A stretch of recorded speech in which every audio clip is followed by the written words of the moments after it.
in terms of Wix, I think we just did everything in a lot more depth. Like, we organised the pages a lot more. We put a lot more information on. We displayed it in like various formats. So, like, for quite a lot last year, we did just like plain text on the blog. But I think this year, you know, like some of the research we've done in PowerPoint, some we've done in video, some we've done in audio. So I think in general it's just been a lot more depth.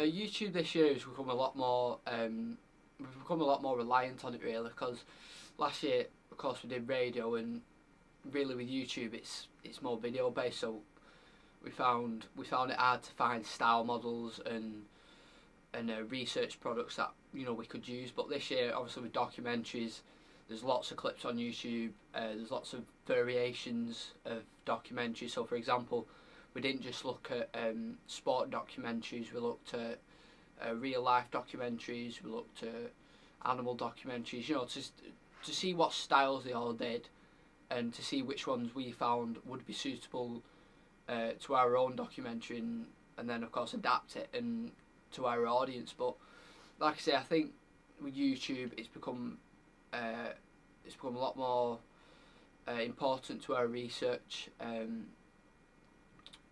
And you know, we looked at more styles of what product we were creating. Where I think in terms of last year with radio, we looked at more just like sport based radio and local radio, which of course was what we were aiming for. But we didn't look at like the bigger picture like we did this year.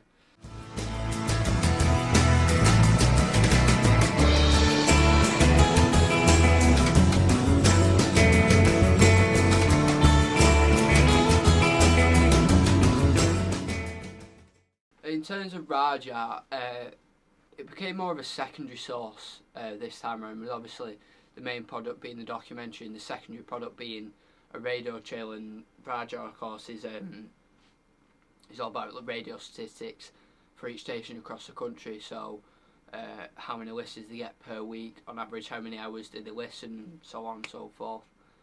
But I think still this year we use it in a lot more depth. I think more last year we just sort of looked at how many hours the listeners listened for and how many listeners they had. Where I think this year we looked at what times they listened to, where they listened to, for example. So like most people listen to the radio in the car, and just like many details like that, which I think helped me in particular creating the radio trailer to make it sound sort of as professional as possible, and obviously to keep the listeners listening, really.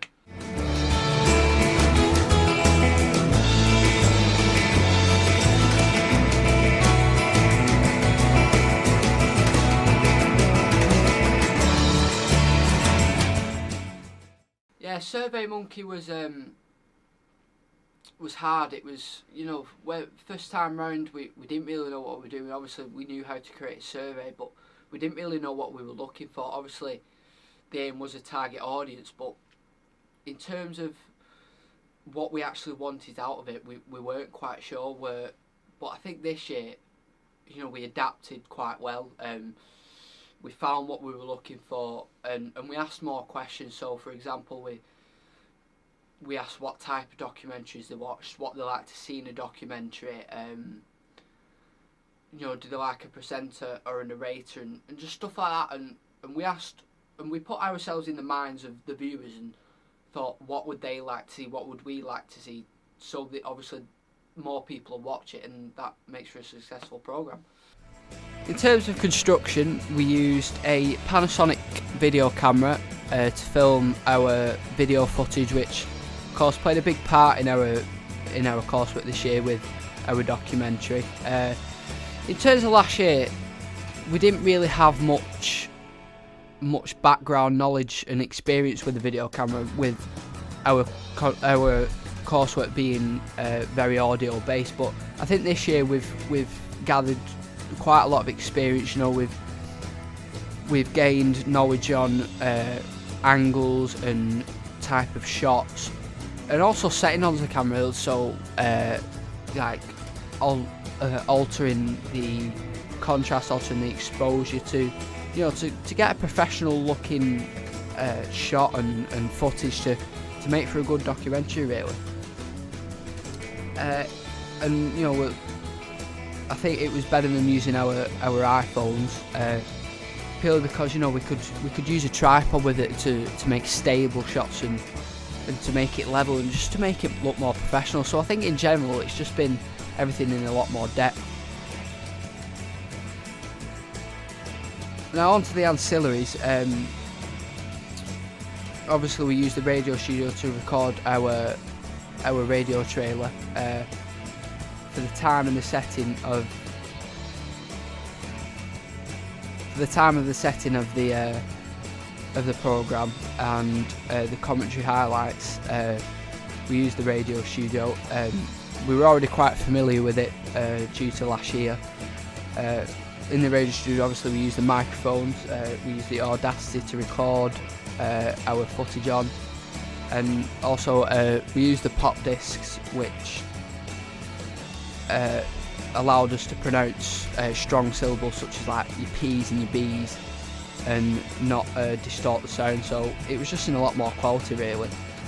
And then in terms of the newspaper ad, we used our iPhones to take the pictures, purely because we found that we could negotiate them easier. We could find that the settings on them, we could alter the pictures before we got them into Photoshop. So I think in depth and in general, it's just been a lot more thorough.